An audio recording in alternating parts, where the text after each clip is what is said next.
Hi, this is Melody Moko on Retrospectives with John Broughton on Casey Radio 97.7 FM. Hey John, how you going? I'm going really well. Yourself? Excellent, I'm going well too. Good, exciting times for you. Exciting times, busy times, stressful times, same. All right, well, let's jump in and have a chat about this record, eh? I would love that. Congratulations. It's a wonderful record and released the day after your birthday, I believe. Was that always the plan, to make it a birthday release, or was that just the way the cards fell? Well, it's kind of a bit of both, but my manager suggested that we do it like that. And then we had some little birthday bags, party bags that we sent out with the pre-orders. So it was all a bit of fun. I do love a birthday and I do love a party, so it was good to be able to combine the two. I think if we were to look up the words honest and open in the dictionary, you'd probably see pictures of the album cover of this record. You've put it all out there, and it's obvious that writing with a filter is something that's just not your natural way of doing it.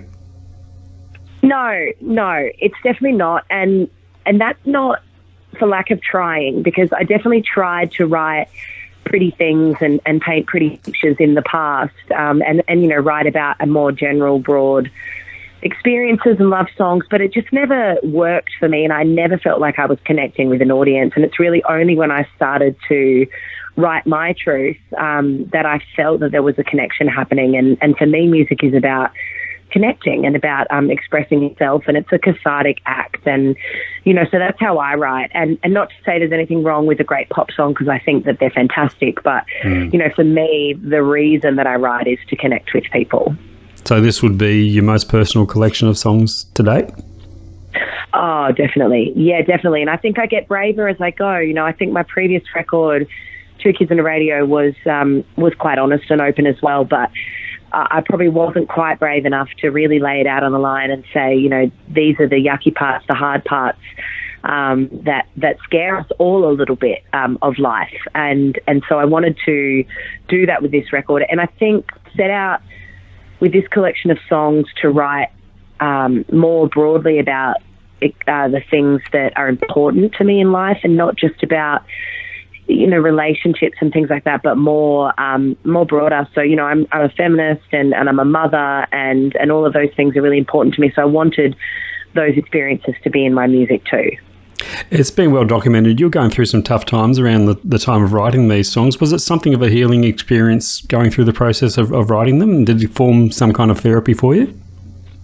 Yeah, it was. I would actually say that it was probably single-handedly the thing that helped me get through, because I'm not actually very good at talking about my feelings. I bottle them up, and I get a bit scared of feelings in general, other people's than my own. So when it comes to having to talk about them, and when you're going through a rough time, if you're not very open already about talking about your feelings, it can feel really scary. And so for me, the only way that I could process what was going on was to put it in a song.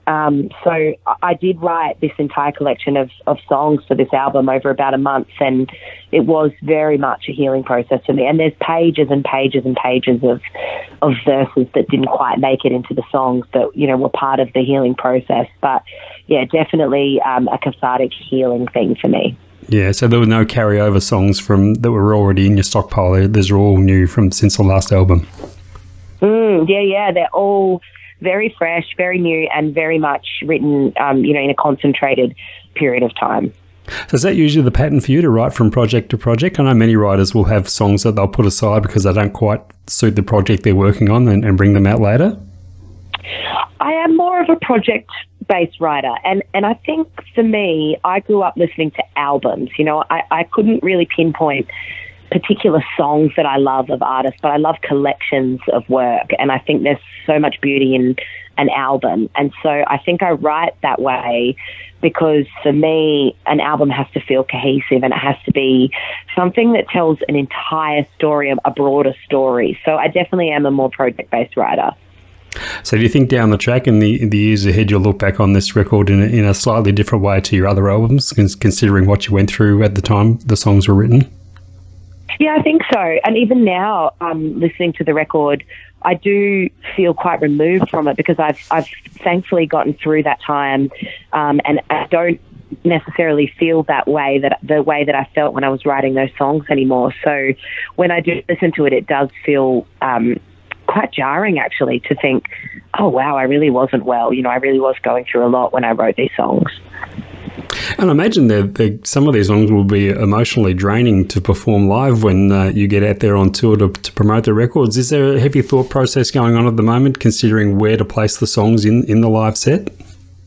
Yeah, and I actually started playing some of these songs on the road last year with, I went on the road with Troy Cassadaly and Ian Moss, and I was really excited about the new songs. And as we are as writers, we're not very good at not playing new things. So I did start including some of the new songs in the set, and it was a very interesting experience for me because I think some of them are so confronting that I had to be very careful about where I was placing them, where I was performing them, because I think the album in general is quite divisive, actually, because it is really quite intense. And so if you're not in the mood to listen to something very intense, it's probably not going to resonate with you. So yeah, it was difficult working that out, and I'm still figuring that balancing act out actually with these songs, and they still feel really difficult for me to get up and perform. Yeah. Once again, you did the Nashville trip to record the album. No doubt it would be cheaper to stay home and record, and no doubt it would have been a wonderful record. But so for you, what was the determining factor that convinced you needed to go over there to record again? So there was a couple of things with this record, actually. When I wrote the songs initially, my first thought was, okay, well, these songs are really very personal. Perhaps I should just record them with my husband.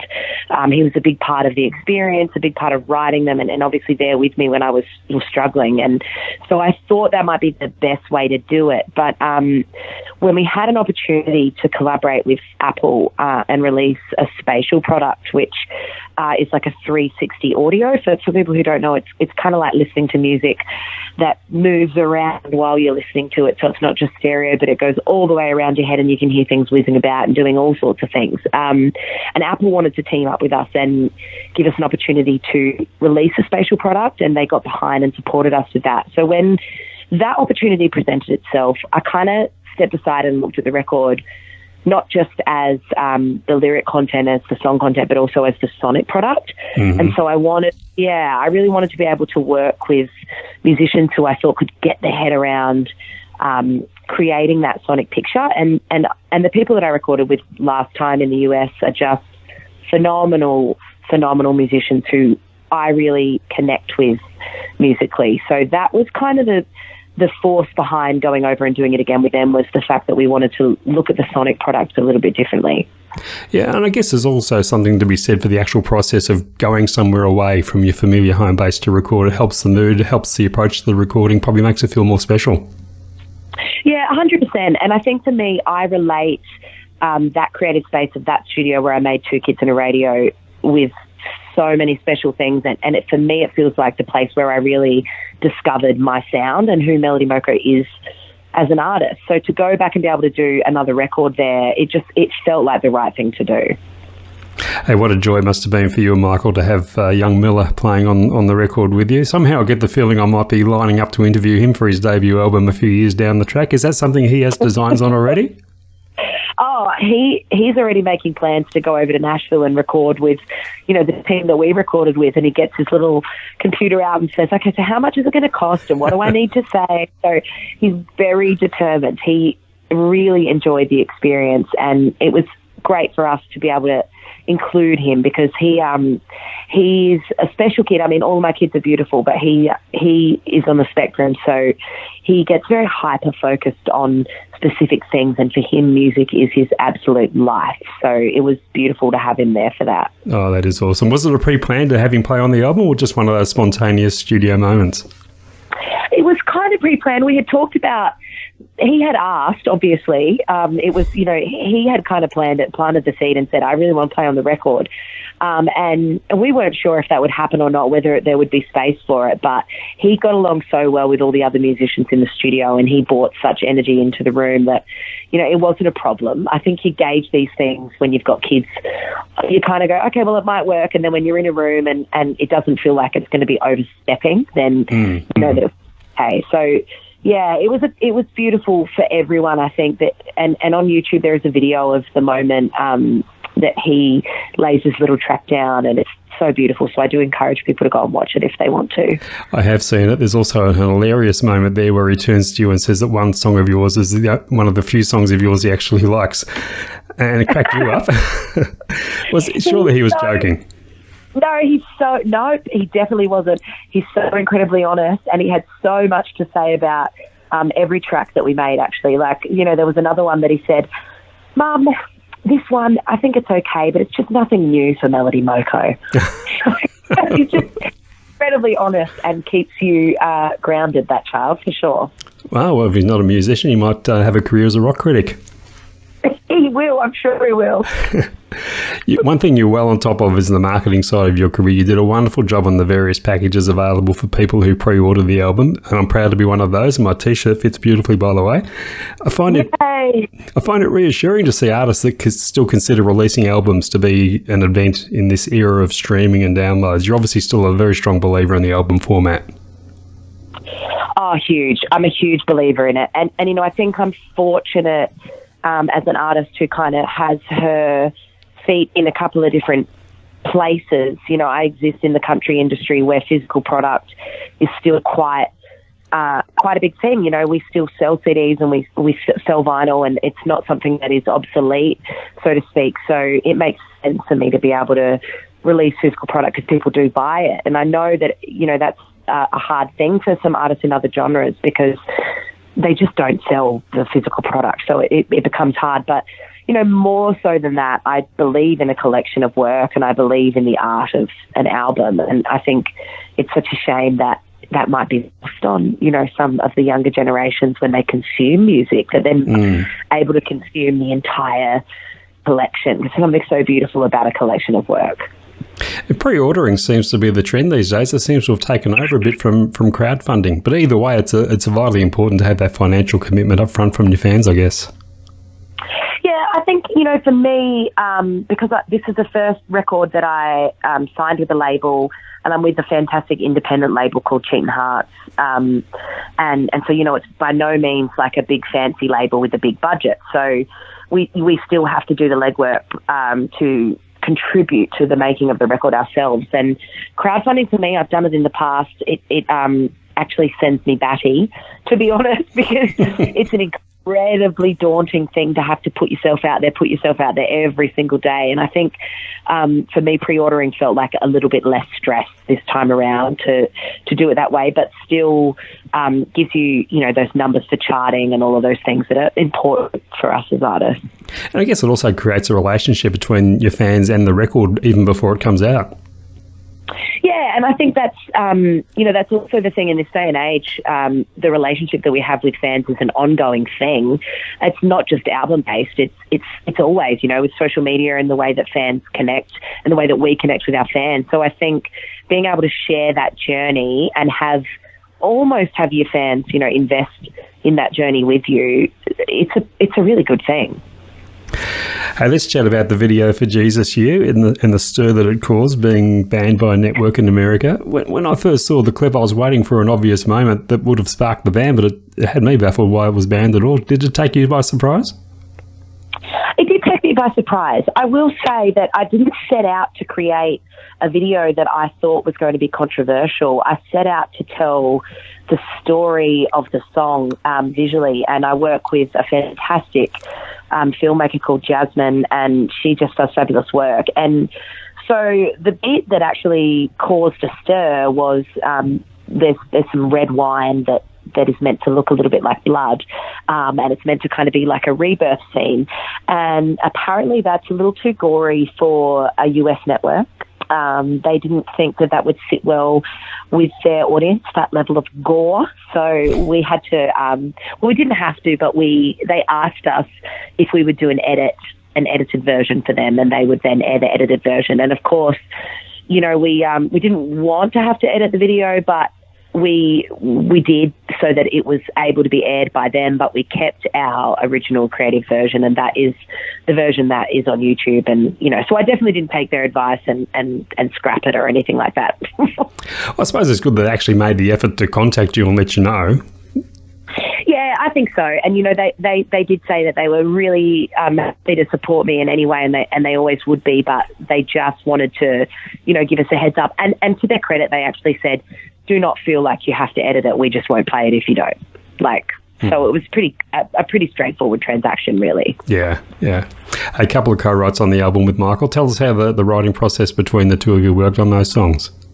So the only person I co-wrote with on this record was Michael, which was new for me. I wouldn't say like I'm a heavy co-writer, but my previous record, I definitely lent into the experience of some of my friends, Catherine Britt, Natalie Henry, and co-wrote with them. But with this one, because the subject matter was so personal and because I was just filled with things to say and songs to write, I didn't feel like I needed to. So Michael's role in this record was, I guess it was more that when I sat down to write the songs and they did feel a little bit like therapy, he was in the room and guiding me through that. And so he helped me to express myself and to get those thoughts out on paper, particularly with, you know, some of the darker co-write. But with the duet, it's actually a moment that is the only song that I wrote after I came out of this, you know, dark period. And we were actually just about to leave